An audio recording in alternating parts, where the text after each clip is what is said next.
ராமர் கோயில் திறப்பு விழா நடைபெற்று முடிந்திருக்கிறது. அங்கே பிரதமர், RSS தலைவர் திரு மோகன் பிரகவத் மற்றும் யோகி ஆதித்யநாத் அதை முன்னின்று நடத்தி முடித்திருக்கின்றனர். ஆனால் இங்கே தமிழ்நாட்டிலே அதை வைத்து ஏதாவது ஒரு தாக்கத்தை ஏற்படுத்த முடியுமா என்று முயன்று மிகப்பெரிய தோல்வியை சந்தித்திருக்கின்றனர் பாஜகவினர். குறிப்பாக நேற்றிலிருந்து திருமதி நிர்மலா சீதாராமன் அவர்கள் செய்து வந்து கொண்டிருக்கக்கூடிய அந்த ஒரு அரசியல் தமிழ்நாட்டு மக்கள் ஏற்றுக்கொள்ளத்தக்க வகையிலே இல்லை. நேற்றிலிருந்து ஒரு பொய் தகவலை பரப்பி கொண்டிருந்தார்.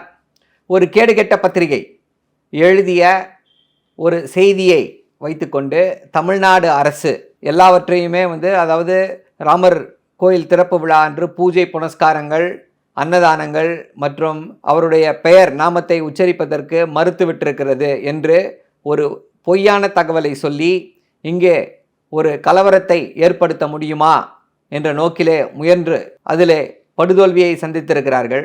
திருமதி நிர்மலா சீதாராமன் இப்படிப்பட்ட பொய்யை சொல்ல வேண்டிய அவசியம் என்ன? அங்கிருந்து அவருடைய செக்ரட்டரியோ, இந்தியாவுடைய ஒன்றிய அமைச்சர் அவருடைய செக்ரட்டரியோ யாரோ ஒரு ஃபோன் பண்ணியிருந்தா கூட உடனடியாக என்னவென்று தெரிந்திருக்கும், என்ன செய்யலாம் என்று, என்ன உண்மை நிலவரம் என்று தெரிந்திருக்கும்.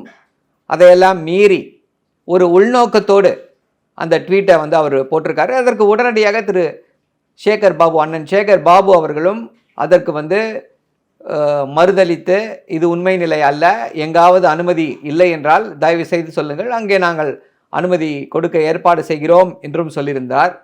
ஆனால் அதையெல்லாம் ஏற்றுக்கொள்ளாமல் தொடர்ந்து இந்த அவதூறிலே டெல்லியில் இருக்கக்கூடிய பாஜக தலைவர்களிலிருந்து இங்கே லோக்கல் தலைவர் வரை, நிர்வாகிகள் வரை இப்படிப்பட்ட அவதூறுகளை தொடர்ந்து பரப்பிக்கொண்டே வந்தனர். அவர்கள் எல்லாருக்குமே இன்று உயர் நீதிமன்றமும் உச்ச நீதிமன்றமுமே ஒரு குட்டை வைத்திருக்கிறது. முக்கியமாக உயர் நீதிமன்றம் இதை ஒரு பெரிய அளவிலே எடுத்து செல்ல வேண்டும், ஒரு பெரிய ப்ரொபகண்டாவா பண்ணணும்னு நினைச்சாங்க. அதனால தான் உயர் நீதிமன்றத்திலே வழக்கு, தமிழ்நாடு அரசு பூஜை புனஸ்காரங்களுக்கு தடை விதித்திருக்கிறது என்று சொல்லி ஒரு வழக்கை தாக்கல் செய்கிறார்கள் உயர் நீதிமன்றத்திலே.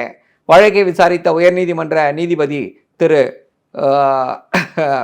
ஆனந்த் வெங்கடேஷ் அவர்கள் பார்த்துட்டு, தமிழ்நாடு அரசு ஒரு மேலோட்ட வாரியாக பார்த்தாலே, அப்படியே ஏற்றுக்கொண்டாலே தமிழ்நாடு அரசு எங்குமே எதையுமே தடை செய்யவில்லை, இதில் கலந்து கொண்டிருக்கக்கூடிய பொறுப்பு இந்த சட்டம் ஒழுங்கை பாதுகாக்க வேண்டிய அந்த பொறுப்பு அவர்களுக்கு இருக்கிறது என்றும் சொல்லியிருக்கிறது. இதையெல்லாம் அவர்கள் ஏற்றுக்கொள்வார்களா என்று தெரியவில்லை. அதைவிட முக்கியமாக வதந்திகளை பரப்ப வேண்டாம் என்றும் வேண்டுகோள் வைத்திருக்கிறார் உயர் நீதிமன்ற நீதிபதி. இங்கே வதந்திகளை யார் பரப்பி கொண்டிருக்கிறார் என்பது எல்லோருக்குமே தெரியும். தமிழ்நாட்டுடைய முதல்வர் இதையெல்லாம் மனதில் வைத்து கொண்டுதான் வாட்ஸ்அப் யூனிவர்சிட்டியை வைத்து வதந்தி அரசியல் செய்யும் பாஜகவிற்கு கண்டனங்களை தெரிவித்திருக்கிறார்.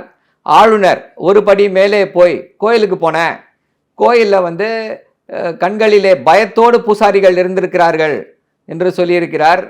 அவர் என்ன விஞ்ஞானியா இல்லை மனதை அறிந்து கொள்ளக்கூடிய ஆற்றல் படைத்த மெய்ஞானியா என்று தெரியவில்லை நமக்கு. இல்லை ஏதாவது பெரிய சைக்கியாட்ரிஸ்டான்னு தெரில. அப்படியே கண்ணை பார்த்து உள்ளத்தில் இருக்கிறத கண்டுபிடிச்சிடுவார் போல இருக்கு. ஆனால் அந்த பட்டாச்சாரியா எந்த கோயில் சொன்னாரோ அந்த பட்டாச்சாரியா இயல்பாகத்தான் இருக்கிறோம், எந்த விதமான நெருக்கடியும் இல்லை, எந்த விதமான பிரச்சனையும் இல்லை என்று தெளிவாக சொல்லியிருக்கிறார். இப்படி அவமானப்பட்டிருக்கிறார் ஆளுநர், பொய் சொல்லி அவமானப்பட்டிருக்கிறார். மன்னிப்பு கேட்பாரா இல்லையா தெரியவில்லை. திருமதி நிர்மலா சீதாராமன் இதற்கு பிறகாவது அந்த ட்வீட்டை டெலீட் செய்தாரா, இல்லை மன்னிப்பு கேட்டாரா என்றால் இல்லை. அண்ணன் சேகர் பாபு அருமையாக சொல்லியிருக்காரு, கோயில் பிரதிஷ்டை அயோத்தியாவில் நடக்குது, இவங்க அயோத்தியாவில் இல்லாமல் தமிழ்நாட்டுக்கு வந்தது ஆன்மீகத்திற்காக அல்ல, அரசியலுக்காகத்தான் என்பதை அற்புதமாக ஆணித்தரமாக அவருடைய பேட்டியிலே குறிப்பிட்டிருக்கிறார். தமிழ்நாட்டு மக்கள் தம்முடைய தலைவர் சொன்னது போல பெருமாளையும் தரிசிப்பார்கள், பெரியாரையும் ஏற்றுக்கொள்வார்கள் என்று சொல்லி பாஜகவுடைய அரசியலுக்கு இங்கே வேலை இல்லை என்பதையும் சொல்லி விடைபெறுகிறேன். நன்றி, வணக்கம்.